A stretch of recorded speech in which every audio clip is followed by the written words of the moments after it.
yo obviamente no voy a hablar del libro que decimos siempre. Del libro no hablamos porque el libro lo tenéis que comprar. ¿Vale? Lo que sí os puedo decir es que las veces que ha venido aquí José Antonio, pues podía decir que es, yo creo, de la gente que ha venido aquí, el tío que más sabe de Panzer, de tanques alemanes y tal. O sea, yo creo que a todos los que nos gusta el mundo de la historia militar, pues nos gusta el tema de los tanques, sobre todo las divisiones Panzer y tal, y auténticos especialistas. Entonces yo desde luego no me atrevo a discutir contigo, vamos, lo más mínimo, estoy calladito. Lo que sí que puedo decir es que vamos, que tus libros, la verdad, yo no conocía los primeros que hiciste, los que con Stuka, y la verdad es que tienen tirón, vamos, de hecho, sabes que se venden, o sea, Sí. bueno, nadie nos vamos a hacer ricos con este negocio, pero bueno. Entonces hoy pues vamos a hablar de Otto Carius, que bueno, yo creo que el más conocido es Whitman. Pero Carius, pues bueno, es otro de los Ases Panzer, y además con la motivación con el libro de que tú lo has llegado a conocer personalmente a Carius. Así es. O sea, entonces, pues bueno, eso creo que es un plus a la hora de oír a José Antonio. Pero es que me gustaría que estuvieras más cerca, ¿no? Si sabes que tienes que venir aquí, te tienes que venir de París, bueno, pues es una putada. No pena. Pero bueno, dicho lo dicho, pues bueno, espero que disfrutéis. Entiendo que aquí hay gente que entiende, vuelvo a repetir, mucho y en cualquier momento lo que más nos interesa es que le preguntéis, que cortéis la charla, aunque luego oye, podéis hacer las preguntas que queráis. Y dicho lo dicho, pues, Muy bien. pues bienvenido de nuevo. Muchas gracias. Y adelante. Muchas gracias.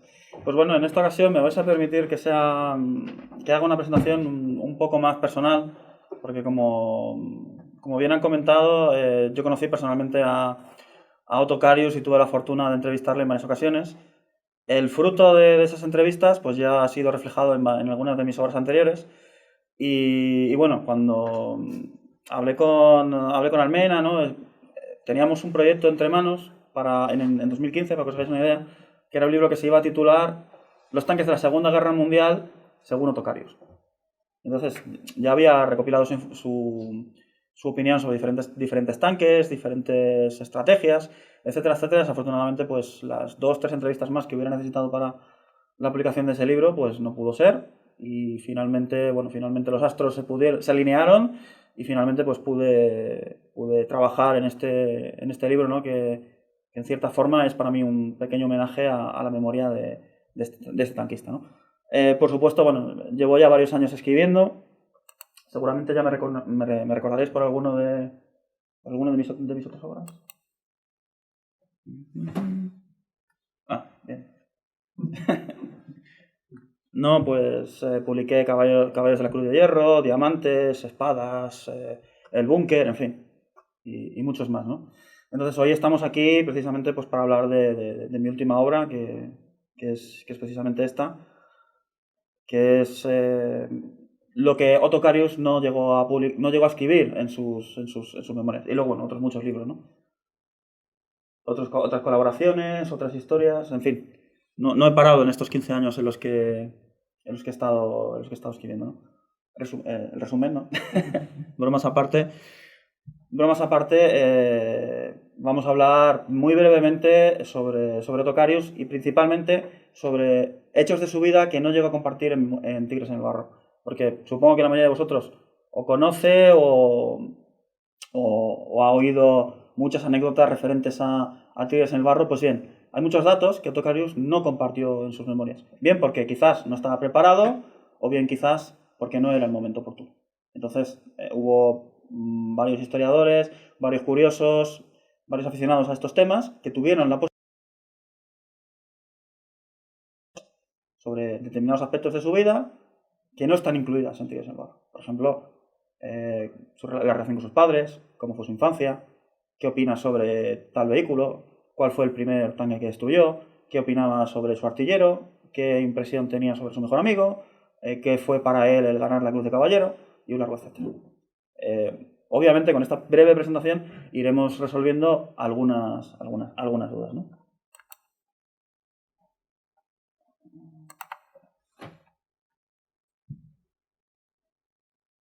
Vaya hombre. Tenéis que perdonarme que no va muy bien. A ver. ¿No va? No. A ver. Vale. Vale, pues bueno, ahora voy a parar yo de hablar y os voy a hacer un otro test, ¿vale?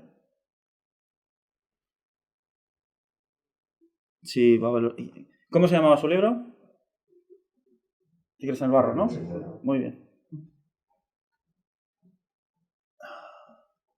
¿Cuál era el número de sus dos tigres? 217 y 213. ¿Quién era su mejor amigo? No lo sabemos, ¿verdad? ¿El nombre de su artillero? Las acciones que realizó. ¿Qué tanques comandó?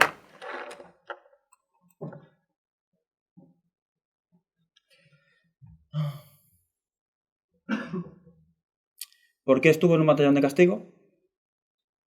Otocarius estuvo en un batallón de castigo, a que ninguno de vosotros lo sabía. ¿De qué color era su gorra? No, gris. ¿Su opinión sobre el IS-2? ¿La sabéis alguno? ¿Habéis fallado el examen? Vale. Pues bien, resolveremos algunas de estas preguntas en la presentación de hoy y el resto de respuestas las podréis encontrar en el libro. Bueno, quiero compartir con vosotros mi breve historia con Otocarius. La primera obra que yo publiqué fue hace 15 años, fue Caballeros de la Cruz de Hierro. Como era mi primera obra, pedí la colaboración a un amigo mío que llevaba siendo escritor muchos años más que yo, y juntos empezamos a crear el borrador de lo que sería mi primera obra en colaboración con Juan Carlos Cremades. Y bueno, pues yo como historiador pues tenía una vaga idea sobre los personajes que nos podemos encontrar cuando estudiamos la Segunda Guerra Mundial, ¿no? Por supuesto Rommel, Guderian, von Manstein y alguno que otro. Entonces cuando él pues empezó a preparar los borradores de algunas biografías, porque nos repartimos el libro, ¿no? Yo, por ejemplo, pues me ocupé de la Kriegsmarine, porque siempre la Marina me había gustado más. Estoy revisando, digo, ¿este Tocarius quién es? Empecé a revisar, anda, mira, si está vivo, pues estaría muy bien conocerle y tal. Por desgracia, mi situación personal en aquel momento pues me impedía viajar a Alemania y obviamente pues no tuve ocasión de hablar con él o de entrevistarle. Un día surgió una posibilidad de trabajar en uno de los juegos de la Segunda Guerra Mundial, de tanques más famosos del mundo, que es World of Tanks, y dije, esta es la mía. Desde aquel entonces, hace ya casi una década, llevo trabajando en este juego, y este juego, obviamente el soporte económico y la cercanía con Alemania, me dio la posibilidad finalmente de conocer y entrevistar a este tanquista.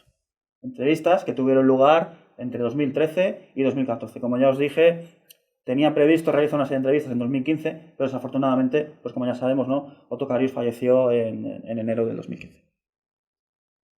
Como ya os he dicho, al final, pues hablando con él, entrevistándole, pues se convirtió para mí, pues prácticamente en un amigo, ¿no? Un amigo al cual pues iba a verle cada 2-3 meses y compartía siempre, de buena gana, sus impresiones sobre la Segunda Guerra Mundial. Hablaba sin tapujos de cualquier tema que le preguntara, sobre la Waffen-SS, su opinión sobre Hitler, por qué Alemania entró en la guerra, cuál fue su motivación, etcétera, etcétera, ¿no? Y toda esa riqueza de respuestas, pues finalmente las fui utilizando poco a poco para los diferentes títulos que he ido publicando a lo largo de estos años.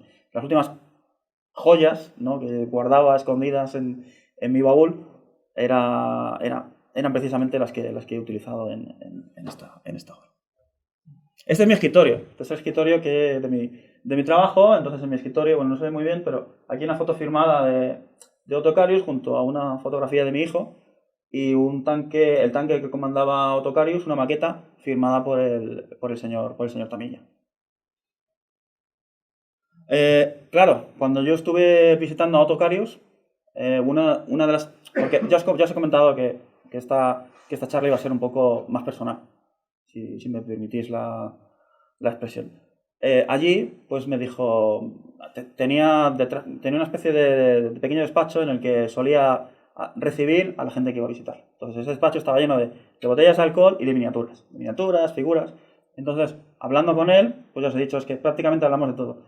Hablamos de su tiempo que estuvo en España, de sus vacaciones en Marbella y otras muchas cosas, y entre ellas pues hablábamos de las maquetas. Y me dijo, pues mira, esta es mi maqueta favorita, que me la regaló un maquetista japonés. Y yo, ¿y por qué es su favorita, señor Karius? Pues porque en ella se ven todos los pasos de mi vida, ¿no? De cómo formé parte de la Segunda Guerra Mundial, cómo fui comandante de carro, cómo gané la Cruz de Caballero, luego cómo gané las espadas y luego cómo me convertí en farmacéutico. Entonces, él llamaba a esta obra el árbol de la vida, ¿no? Entonces, como veis, está dividida en dos partes. Y esta sería, ¿no?, la maqueta completa. Claro, ¿qué es lo que pasa? El mundo es un pañuelo.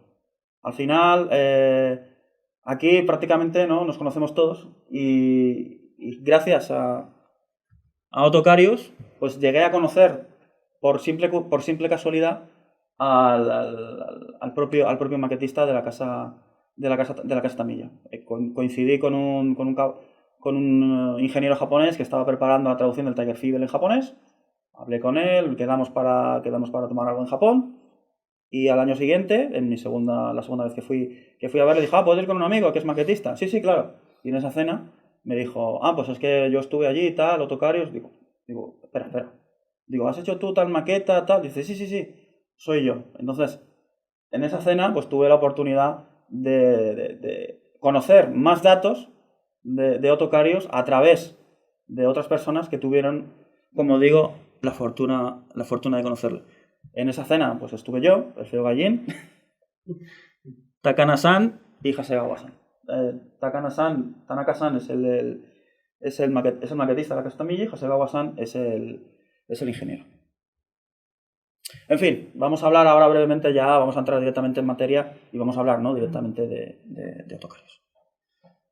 ¿Por qué la figura de Otto Carius es importante? Es importante, primero, porque es un superviviente de la Segunda Guerra Mundial. Recordemos que otros tanquistas que podrían estar en lo más alto del top ranking de mejores tanquistas, pues no tuvieron la oportunidad de sobrevivir, ¿no?, a la Segunda Guerra Mundial.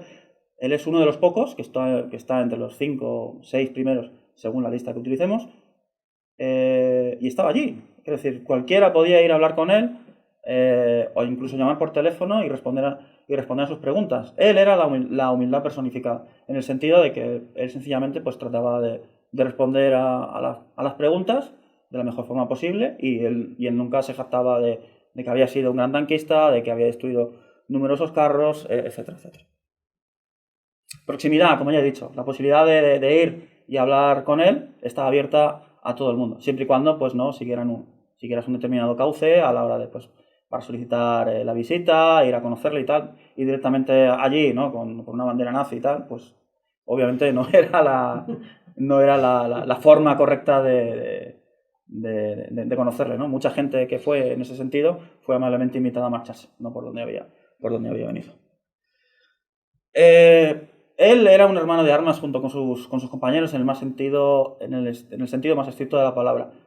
Él, de lo que más orgulloso estaba, era que él había podido disolver su compañía, la segunda compañía de Jet Tiger, sin ninguna baja. Y pudo hacer que todos sus hombres pudieran regresar a sus casas. Y le pregunté, ¿no? Y bueno, ¿y usted qué es lo que más orgulloso está en toda su carrera militar? Que mis hombres sobrevivieran a la Segunda Guerra Mundial, y lo más importante, que después de la guerra todos pasamos una gran cantidad de penurias y entre todos nos ayudamos. Entonces era muy habitual, pues, que si a lo mejor un compañero estaba enfermo, pues iban todos y le donaban dinero. Si un compañero no encontraba trabajo, llamaban a quien fuera para encontrar trabajo. Por ejemplo, Albert Kercher, que es otro de los grandes tanquistas de la Segunda Guerra Mundial, que también sobrevivió, que era miembro de su batallón pesado, destruyó más de 100 tanques durante la Segunda Guerra Mundial, vivía en una granja rodeado de cerdos y de pollos. Tenía 3 hijos y no tenía dinero para comer. Entonces Otto Carius fue a verle, recorrió, 300, 400 kilómetros, estaba internado en medio del bosque. Entonces él entró con el vehículo y le dijo, pero tienes que espabilar, macho, esta situación personal que tienes que solucionarlo por tus hijos. Entonces Otto Carius ayudó a que su antiguo compañero tuviera un trabajo como sargento en el ejército de la posguerra en Alemania. por ejemplo. O otra vez, por ejemplo, que un compañero de su compañía se puso enfermo y todos los miembros de la compañía fueron a verlo. Entonces, ese era el grado de hermandad que sí, podemos tener amigos hoy en día, pero el grado de hermandad que se nos en las trincheras es difícil de entender si no has estado en dichas trincheras. Grandeza. Al final, su humildad y estos hechos que estoy comentando hacen, desde mi humilde punto de vista, que este personaje sea más grande que el resto de tanquistas. Su mejor amigo, antes os he hecho una pregunta, ¿quién es su mejor amigo? Su mejor amigo era Albert Kercher. Los dos siempre combatían en las situaciones más complicadas. Cuando Tocarius necesitaba entrar, por ejemplo, en una ciudad, como por ejemplo en su famosa acción de Malinava, ¿no? En julio de 1944, él sabía con quién iba a ir. Dice, no, yo quiero a Kercher a mi lado. Los dos siempre combatían el uno al lado del otro, siempre que era posible. Y recordemos, Kercher destruyó más de 100 tanques durante la Segunda Guerra Mundial, lo cual también nos dice el grado de efectividad que ambos tenían y también la compenetración que tenían como líder de pelotón y como miembro del pelotón. Anécdotas. Hay una gran cantidad de anécdotas. Muchos de vosotros conoceréis, por ejemplo, aquella vez en la que su artillero derriba un avión y otra infinidad de anécdotas que, como digo, las podéis encontrar tanto en Tigres en el Barro como en mi obra.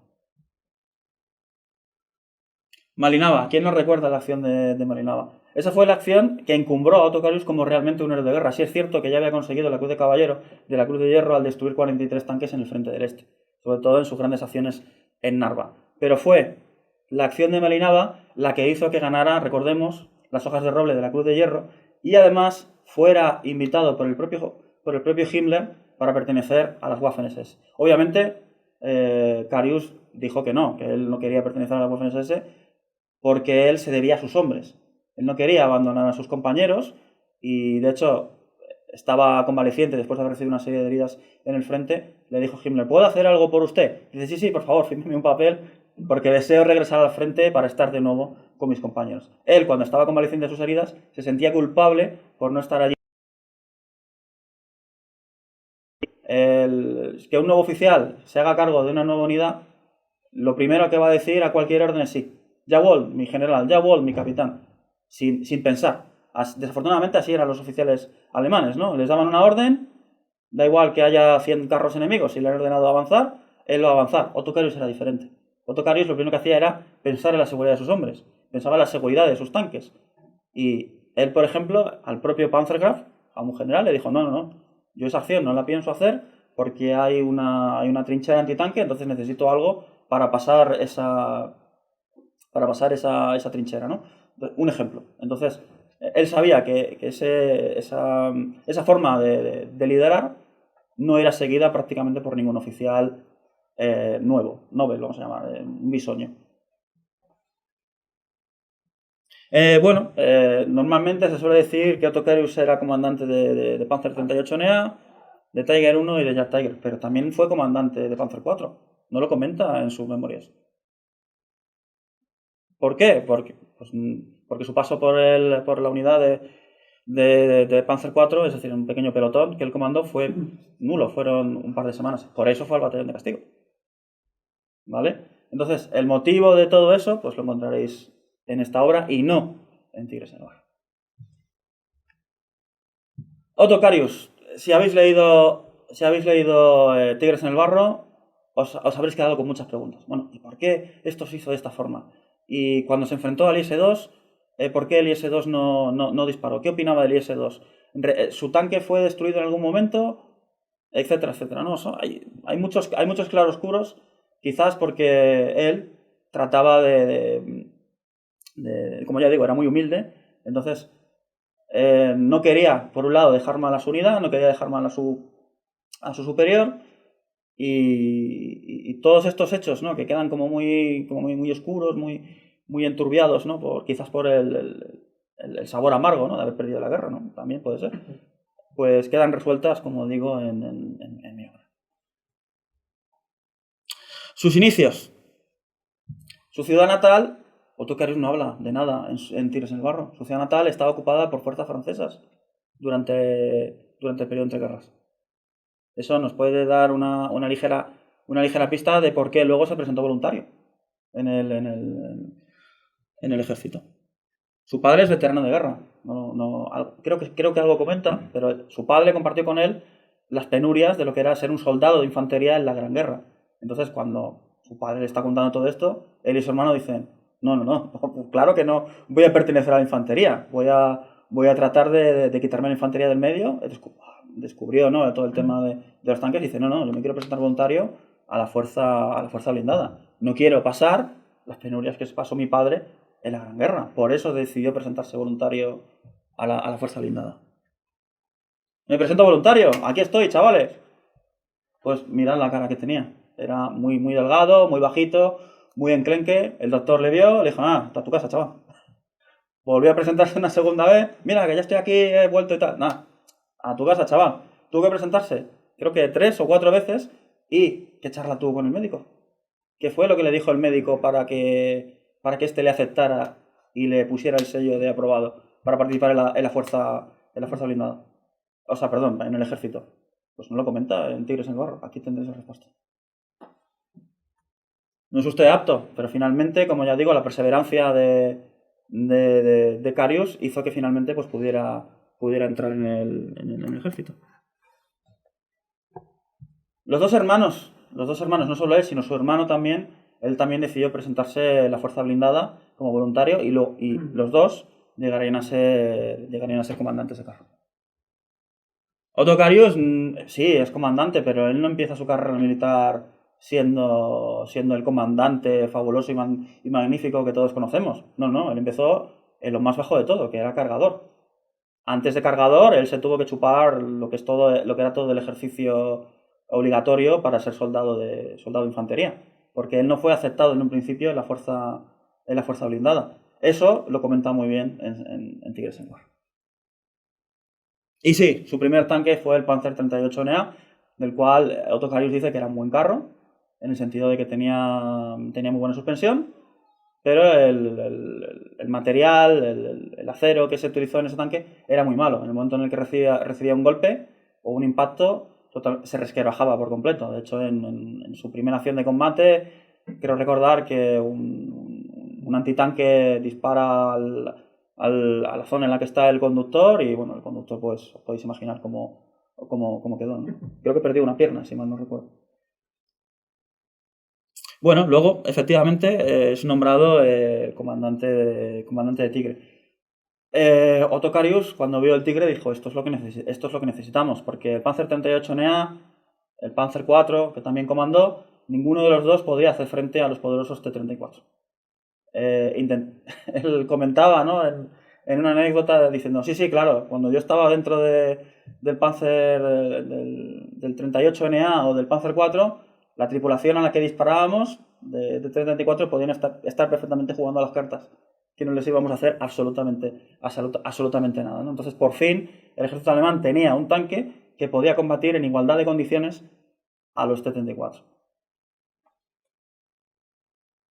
Su primer tanque es el Tigre 213. Es un primer modelo que tenía una serie de deficiencias que luego más adelante pues fueron solventadas, ¿no? Como por ejemplo comenta el tema de la cúpula, ¿no? Que para poder abrir la cúpula desde la zona de comandante pues tenías que salir y prácticamente pues asomabas medio cuerpo, ¿no? Lo cual era muy fácil para acabar contigo. Un francotirador soviético pues acababa con los comandantes tanquistas con una gran facilidad. Y de hecho, es con el Tigre 213 con el que consigue sus primeras acciones de combate y destruir por primera vez un carro de combate. Porque él, como cargador del Panzer 38NA y luego como líder de pelotón, en un año más o menos, no destruye ningún carro enemigo. No lo hace, sencillamente porque no tiene la potencia de fuego necesaria para poder destruir los T-34. Los KV-1 eran mucho más blindados que los T-34. Era imposible. Sí, puede ser que a lo mejor, porque él lo comenta, ¿no?, de pasada, pero no me lo llego a confirmar, que quizás hubiera podido destruir un BT-7, ¿no?, un carro ligero soviético, pero no hay pruebas ni constancias de que él destruyera un carro antes de su paso por el Tigre 1. ¿Cómo fue su primera acción de combate en el Tigre 1? De nuevo, en Tigres en el Barro no lo comenta. Su primera acción de combate en el Tigre 1 la encontraréis aquí.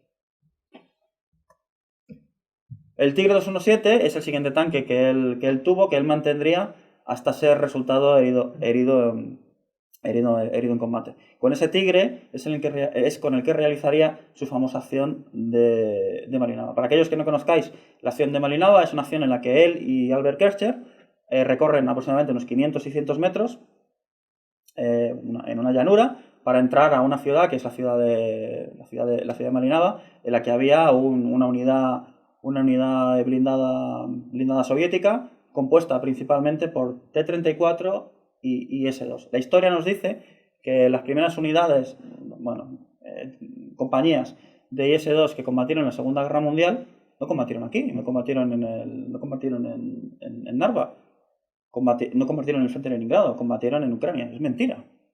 Es mentira. Los historiadores soviéticos trataron de ocultar el hecho de que la primera compañía de IS-2 que combatió en este frente. ¿Qué es lo que pasa? Que Otto Karius destruye la mitad de la compañía en esta acción.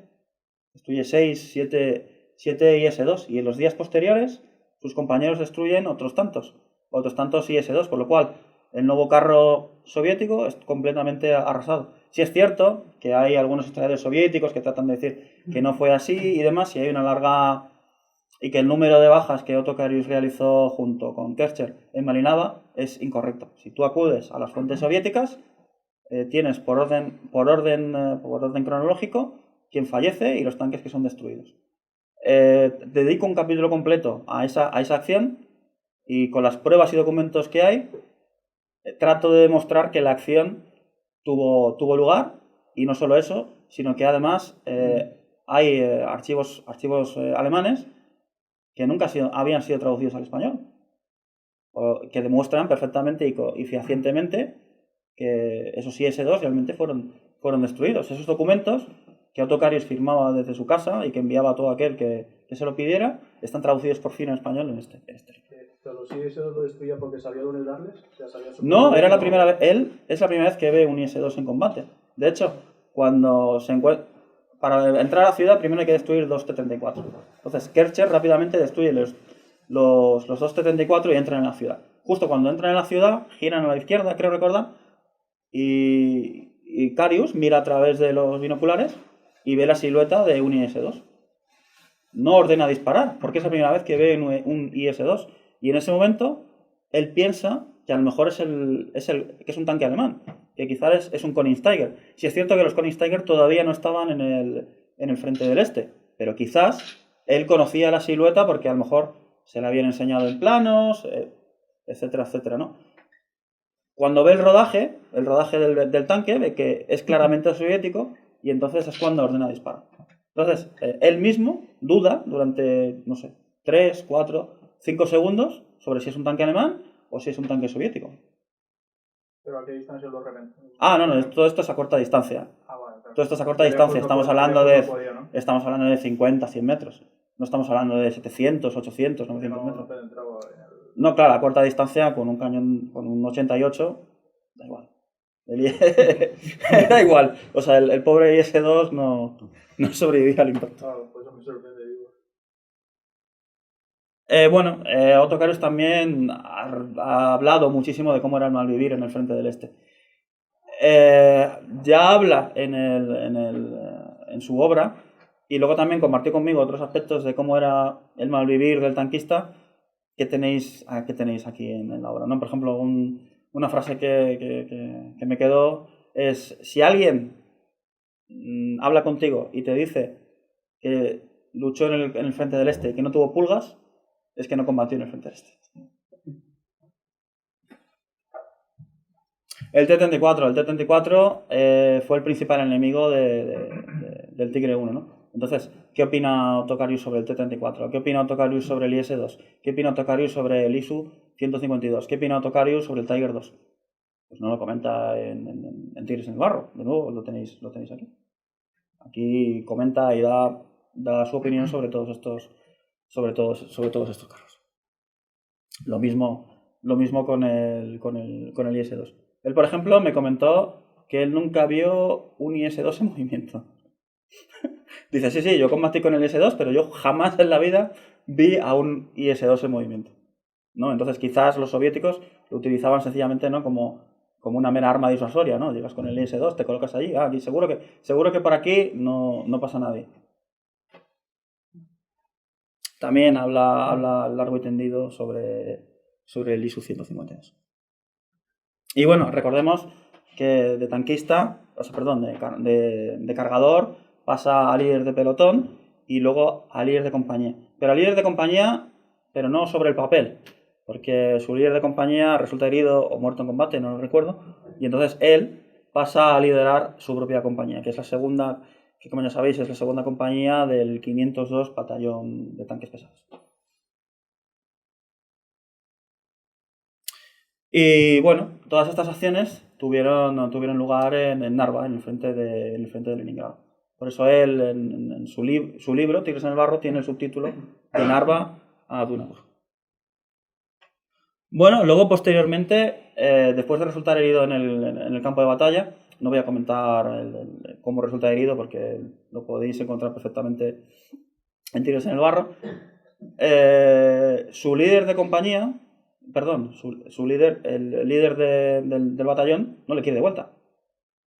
Dice, yo, a este oficial contestón que está todo el rato discutiendo en las órdenes, en las reuniones del plano mayor, yo no le quiero. Y entonces el propio líder del batallón rechaza que Otto Carius regrese a su antigua unidad. Entonces, Otto Carius se encuentra en Pavedon, allí, en medio de la nada, diciendo, bueno, ¿y ahora qué hago? ¿Qué hago? Yo deseo regresar al combate. Entonces, es acercado por un oficial de alta graduación y dice, oye, mira, estamos preparando esta nueva arma, que esta arma es el futuro, es un antitanque, ¡mua! Lo mejor que tiene Alemania.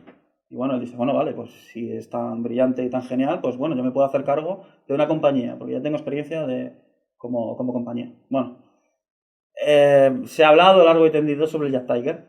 Pues la opinión de Otto Carius sobre el Jet Tiger, me dijo, es una mierda, es una basura. ¿Vale? El Jet Tiger era demasiado grande, tenía un cañón demasiado largo, las ópticas se movían en el momento en el que el cañón disparaba, no tiene torreta, el cañón es fijo. Imagínate que tienes que entrar en una zona boscosa y tienes que mover ese bicharraco de 98 toneladas. Y el cañón, como ya digo, mide 8 metros de largo. Pues el cañón tenías que tener mucho cuidado para que no se enredara en las ramas. Luego, aquí se ve muy bien, veis que tiene aquí una pieza. Pues esa pieza tenían que moverla o calibrarla cada vez que el tanque disparaba. Porque mucha gente suele decir, no, es que esta pieza es para asegurar el cañón para que el tanque, pues cuando se vaya a subir en el tren para trasladarlo a otra zona del frente, pues no sufra. No. Esta pieza estaba para que no se desalinearan las ópticas. La primera vez que Otto Carius recibe el Jet Tiger en el campo de tiro, todos los Jet Tigers de su compañía, que son 10, todas las ópticas se salen de su sitio. Porque no estaban perfectamente preparadas. Además, recordemos que este tanque directamente salió de fábrica y lo enviaron directamente para suplir al batallón, ¿no?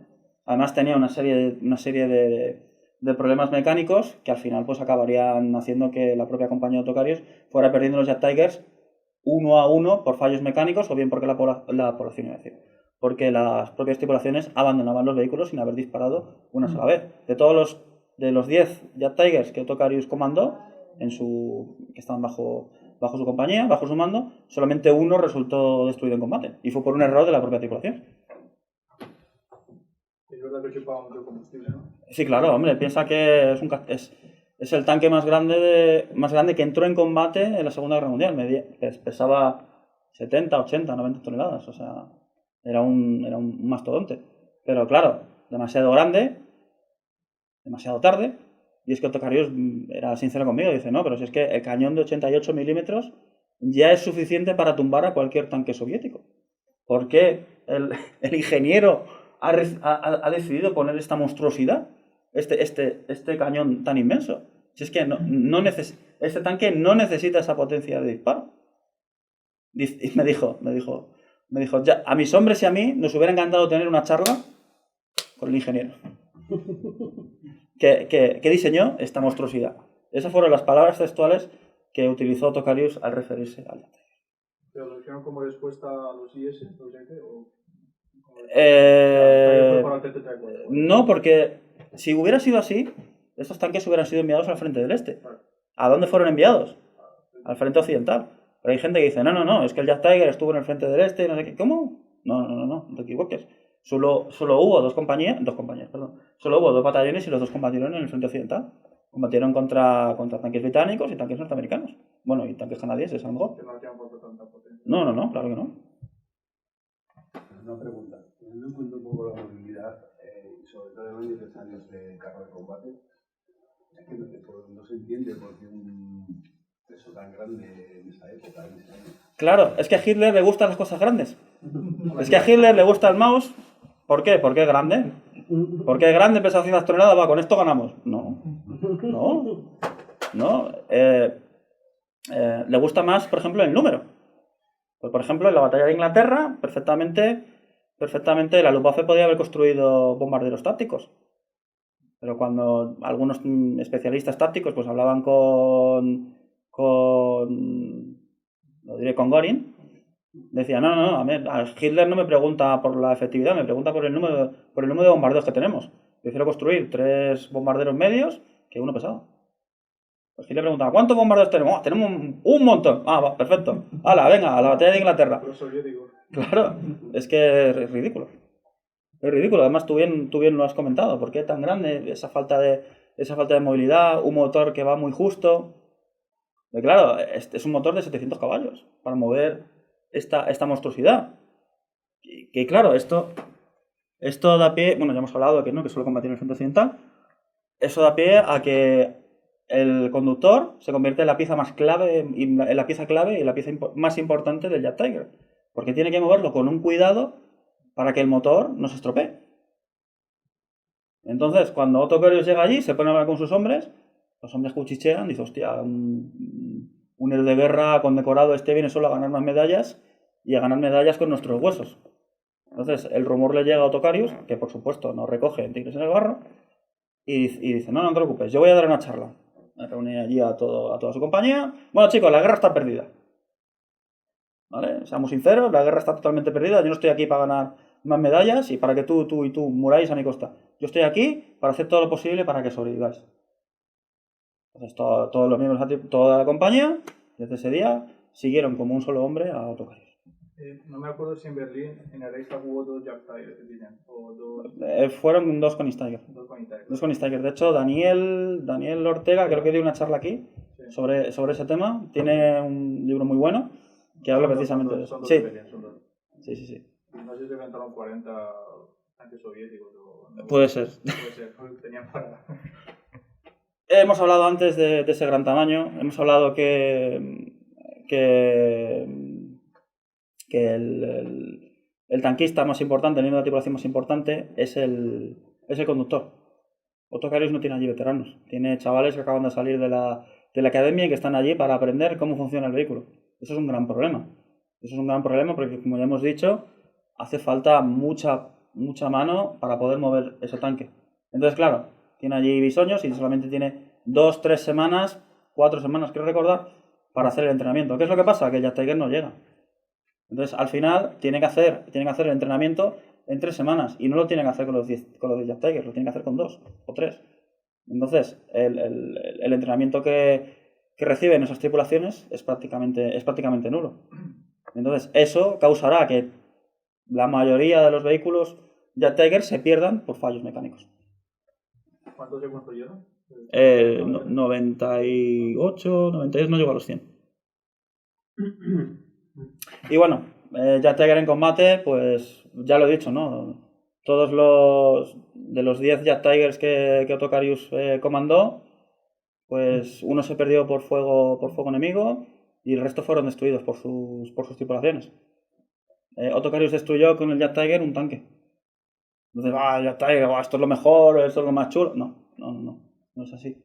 Tenía muchos problemas mecánicos, era muy grande, como ya hemos dicho, pero cuando el Jet Tiger estaba perfectamente situado, cuando el Jet Tiger estaba perfectamente camuflado, pues sí, podía destruir blindados enemigos a 3.000 metros. Eso ocurre en la compañía Otto Carius en una ocasión. Entonces, 3 Jet Tigers pues consiguen destruir, no recuerdo exactamente el número, lo tenéis en la obra, pero entre 15 y 20 Shermans, sin ningún tipo de problema. Entonces, ¿era un buen carro? Sí, si las condiciones acompañaban. Si no, pues ya sabemos, ¿no? cuál es el resultado. Otto Carius está obsesionado con probar el Jet Tiger. Nunca tiene ocasión de poder disparar porque los tanques enemigos huyen, porque cuando van a trasladarse a otro pueblo el conductor del tren se equivoca, en lugar de llegar a un pueblo llega a otro con un nombre parecido. En fin, finalmente, pues como ya he dicho, Otto Carius consigue probar el Jet Tiger en una ocasión y destruye a un Sherman. Y bueno, ya hemos hablado, ¿no?, de la efectividad del Jet Tiger, que si hubiera tenido, cuando tiene el momento propicio, ¿no?, y todo está a su favor, pues sí, el Jet Tiger sí es efectivo. Bueno, ahora tendríamos que hablar muy brevemente de la posguerra. Sabemos que Otto Carius sobrevive a la Segunda Guerra Mundial, sabemos que trata de ayudar a sus compañeros, a todos aquellos que han sobrevivido a la guerra, y lo hace siempre de la mejor forma posible, ¿no?, reuniéndose con el resto de sus compañeros y viendo de qué forma pues, pueden ayudar a tal o cual veterano. Se convierte en farmacéutico en 1956 en un pequeño pueblecito en Alemania. Él regentaría esa farmacia prácticamente hasta finales de los años 90, que cuando ya se jubila y viviría sus últimos años en paz. Durante todo ese tiempo, cualquier persona interesada en estos temas, como ya he dicho, podía ir perfectamente y hablar abiertamente con él sobre estos temas y sobre su carrera como tanquista. No se lamentaba, por ejemplo, en las últimas ocasiones, ¿no?, en las que le entrevisté, en plan de, no, es que ahora con el juego este de tanques tan famoso de World of Tanks, viene muchísima más gente a visitarme y es vergonzoso, bueno, es lo que yo opino, me decía, que esté más interesada la gente en conocer cómo fue la guerra en nuestro bando, gente extranjera, que la propia gente de Alemania, ¿no? Es lo que a él le resultaba más llamativo. Cierto es que su obra está ligeramente influenciada desde su punto de vista. Es decir, él trata de reivindicar la figura del soldado alemán profesional. Él trata de dividir perfectamente que los soldados únicamente luchaban por su patria, luchaban por honor, luchaban porque era su deber, porque ellos no decidían si Alemania iba a la guerra o no, sino que simplemente eran soldados. Pero, otro hecho que tampoco comenta en sus memorias, él conoce perfectamente lo que ocurrió con los judíos. Él perfectamente sabía qué es lo que pasó durante la Kristallnacht, cuando se incendian las sinagogas. La sinagoga de su pueblo se incendió, por ejemplo. O sea, él sabía cuál era el trato que recibían los judíos en Alemania. Entonces, claro, hay que también valorar todo con un punto de vista lo más objetivamente posible, ¿no? ¿Por qué? Porque a veces es muy fácil dejarse llevar por algo que yo llamo pornografía de guerra, ¿vale? En el sentido de que cuando tú hablas de tal o cual tanquista o de cuál general y tal, es muy fácil dejarse llevar por el lado positivo. Es decir, mira, este general consiguió esta gran victoria, este soldado hizo esta maravillosa gesta, pero claro, no hay que olvidar también el marco y el contexto en el que estos soldados lucharon. Yo, por ejemplo, hablando con él, le preguntaba, ¿no? Bueno, y el tema del holocausto, y bueno, ¿tienes tu opinión? Llegaron rumores sobre esto al frente, y él decía que sí, él escuchó sobre los campos de exterminio, pero claro, él fue lo más sinceramente posible. Dice, claro, yo oí todo esto, pero yo estaba más preocupado en mi día a día, porque yo cada día estaba allí combatiendo, yo me jugaba la vida. Entonces, entiéndeme que yo tenía otras cosas en las que pensar. Tenía que pensar en mis hombres y en combatir un día más, ¿no? ¿Y él apoyaba a Hitler o...? Él se consideraba a sí mismo un soldado. Él dijo que sencillamente acudió como voluntario para participar en la guerra porque era su deber. De hecho, me comentaba que hubo chavales como él que no fueron llamados a filas o que no tuvieron la oportunidad de entrar en combate y se suicidaron en su barrio. porque ellos tenían esa necesidad de ir a combatir, ¿no? Porque él me decía, claro, yo no decido si Alemania va a la guerra o no. Es mi deber como ciudadano alemán, si mi Estado va a la guerra, en defender a mi Estado. Obviamente, luego ya mi Estado puede cometer crímenes de guerra, puede tratar mal a un determinado sector de la sociedad, pero claro, a mí no es mi responsabilidad el decidir si Alemania va o no va a la guerra. Entonces él sencillamente consideró que él tenía que ir a la guerra porque era su deber. Entonces, como digo, trató de plasmar en su obra esa idea, ¿no? Y creo que con escaso éxito. ¿Cómo llega a conocer a Hayao Miyazaki? Ah, de eso hablamos ahora. De eso hablamos ahora. Una cosa, al principio, Carius opinaba bien de Hitler, o sea, cuando llegó en el 33 y tal. Sí, claro. Recordemos que hemos dicho al principio. Su ciudad natal. ¿Quién estaba en su ciudad natal? Los franceses. Un tío acaba de subir al poder y le ha dado una patada a los franceses y los ha echado de mi casa. De mi casa. Yo voy al colegio y veo a los soldados franceses caminando. ¿Este tío es cojonudo? Claro, pero no solo él, toda la sociedad alemana. Recordemos, Hitler llegó al poder democráticamente. Él no dio un golpe de Estado como Franco. Él llegó democráticamente al poder. ¿Por qué? Porque fue el único que dijo, no, Tratado de Versalles, a la basura. Sencillamente por eso. La farmacia, como ya sabéis, se hizo farmacéutico y le puso de nombre Tiger en recuerdo a su querido tigre. ¿La farmacia lo sigue llevando la familia? Le sigue su hijo adoptivo. Luego, durante la posguerra, tuvo una gran cantidad de reuniones de veteranos, ¿no? Porque mantenían aún, como digo, estos contactos unos con otros, y se lamentaba, por ejemplo, que a veces cuando hacían las reuniones de veteranos en suelo alemán, pues les tiraban huevos, les insultaban. En cambio, luego pues hacían estas reuniones, por ejemplo, en Rusia, y pues todo el mundo les aplaudía, por ejemplo, ¿no? Y es como una espina clavada que él tuvo ahí prácticamente toda su vida, ¿no? Por ejemplo, dio la extrema casualidad de que cuando descubrieron el cuerpo de Kurt Nispel, yo al día siguiente tenía que ir a hablar con él. Hablé con él y bueno, ¿tú qué opinas de que...? Porque yo compré todos los periódicos, al día siguiente no había ninguna mención a Kurt Nispel en ningún periódico alemán. Yo se lo pregunté, digo, bueno, ¿tú qué opinas de esto? Y tal. Una vergüenza. Una vergüenza que un héroe alemán, pues que por fin haya encontrado su cuerpo, pues no tenga mención en ningún sitio, ¿no? Pero claro, es como todo, ¿no? Ellos son los perdedores, el tema del Holocausto son grandes losas, ¿no? Para que la sociedad alemana quiera conocer o quiera hablar bien de sus veteranos, ¿no? Sí. ¿Sobre cuántos combates blindados participan, más o menos, ¿sabes?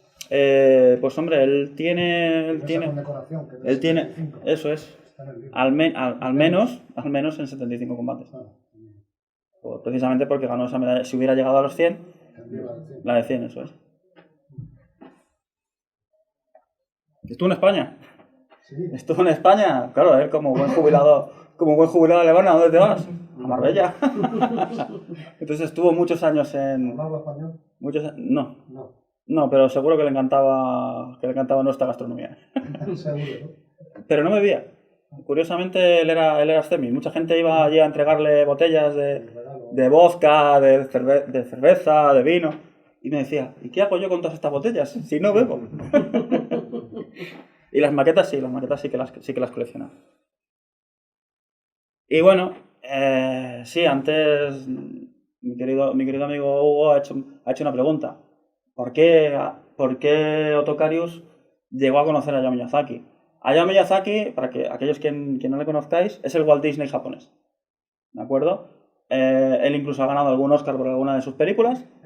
Y Hayao Miyazaki, para los que seguís sus obras o le conocéis un poco, le encantan los aviones, le encanta todo el tema de mecanismos y de la posguerra, ¿no? De Primera Guerra Mundial, Primera, Segunda, sí, Porco Rosso, por ejemplo, ¿no? En el que es un piloto.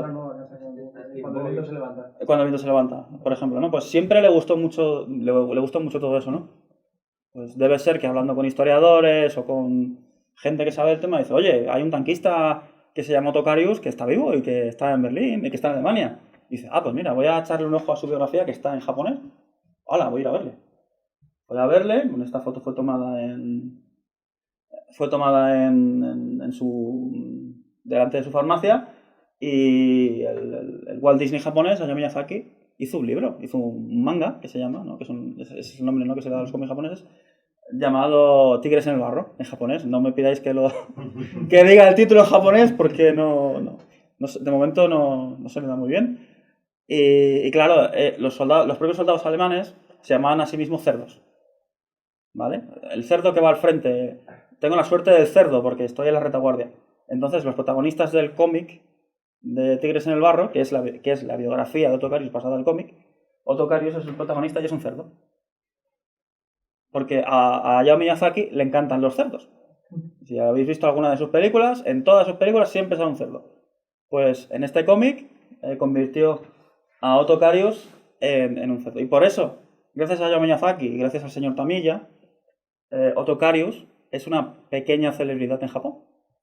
Curiosamente, de ahí que, por ejemplo, pues fueran japoneses a visitarlo, de que yo pues tuviera la oportunidad de conocer a varios historiadores militares japoneses, y al final, ya os he dicho, el mundo es un pañuelo. Conocí al tipo que le había hecho la maqueta favorita de Otto Carius, ¿no?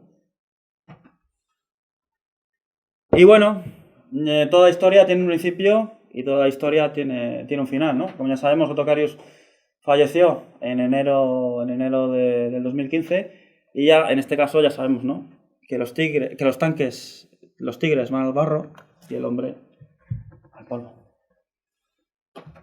Muchas gracias.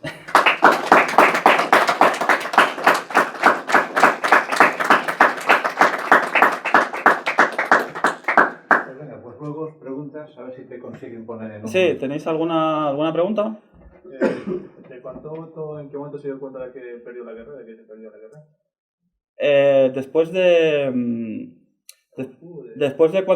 de que es herido en combate y pasa un periodo de convalecencia, luego Hitler le dice que le tiene que dar la condecoración, las hojas de roble. Entonces Hitler le invita personalmente a que acuda a una especie de reunión oficial. ¿Qué es lo que pasa? Que no está aún recuperado del todo. Entonces trata de escaparse, ¿vale? Porque había recibido heridas en la pierna y tal. Entonces dice, hostia, Hitler me da la medalla, como mola y tal. Me escapo. Coge las muletas y trata de huir del hospital. Pero claro, está tan débil que se cae. Entonces llegan los enfermeros, lo cogen y lo meten en la cama. Y obviamente pues no puede acudir a esa invitación. Posteriormente le dicen, bueno, vale, pues vete a Salzburgo, que allí te doy la medalla. Entonces cuando él va allí, pues ve los resultados de los bombardeos, de cómo se tienen que esconder las tropas alemanas. Él obviamente también ha visto lo mal que lo está pasando el ejército alemán en el frente del este, y cada vez van retrocediendo más porque va leyendo los periódicos, ¿no? Entonces cuando él está allí y cuando ya está en territorio alemán, ve lo que está pasando y dice, esto ya está perdido. De hecho, cuando ya es comandante de la compañía de Jet Tigers, tiene esa charla y lo primero que dice es, chicos, la guerra está perdida. Él ya era consciente, ¿no?, de que las armas milagrosas de Hitler no iban a servir para nada. Porque él había oído hablar de esas armas milagrosas y tal. Cuando le enseñan el Jet Tiger, dice, ¿esto es milagroso? Esto es una mierda, ¿no? ¿Tenéis? ¿Sí? ¿No? ¿Qué opinión tenía de los comandantes de las SS? ¿De los comandantes de las SS o de las Waffen-SS? Porque claro, es una gran diferencia. Bueno, pues eran fanáticos hasta el extremo, hasta el punto de que ellos combatían y no se retiraban. De hecho, él siempre decía que cuando había que cubrir una brecha en el combate, si había unidades de las Waffen-SS a tu lado, podrías respirar aliviado. Pero claro, él dice, sí, eran combatientes, eran muy valientes y tal, y se podía confiar en ellos, pero asumían una serie de bajas en esos combates que mi unidad no estaría dispuesta a permitir. Porque claro, recordemos, ¿no? Él se preocupa por sus hombres, se preocupa por sus soldados. Entonces, si él hubiera tenido que ir a combatir a esas zonas, él sencillamente habría dicho que no. Hubo una anécdota que contaste en la de Hero Expansion, pero no sé si era de Otto o de Michael, que alguna vez dispararon con el Tiger hasta que se llegaron sus proyectiles, o sea, oleada tras oleada de 34. Creo que fue de Otto, creo que fue de Michael. Puede ser de Michael Wittmann durante la batalla de Kursk, quizás. Claro. Porque Karius no participó en la batalla de Kursk. Otra cosa, por ejemplo, que Otto Karius no comenta en sus memorias, o comenta muy de pasada, es ¿cómo se dice en español? La efectividad de su batallón. Pero, por ejemplo, claro, él se centra mucho en su compañía, pero él no habla ni de la primera ni de la tercera compañía. Hay momentos en los que un Tiger, por ejemplo, entra en combate por casualidad, tiene solamente 7 balas, 4 de ellas explosivas, y se encuentra con 13 T-34. ¿No? Pues ocurre en un par de ocasiones y esas acciones las he incluido en el libro. Aunque el libro no está centrado en su batallón, sí está centrado en su compañía, y creo que era de recibo hablar al menos de las acciones de combate más interesantes, vamos a decirlo así, de su compañía en el tiempo en el que él estuvo en ella.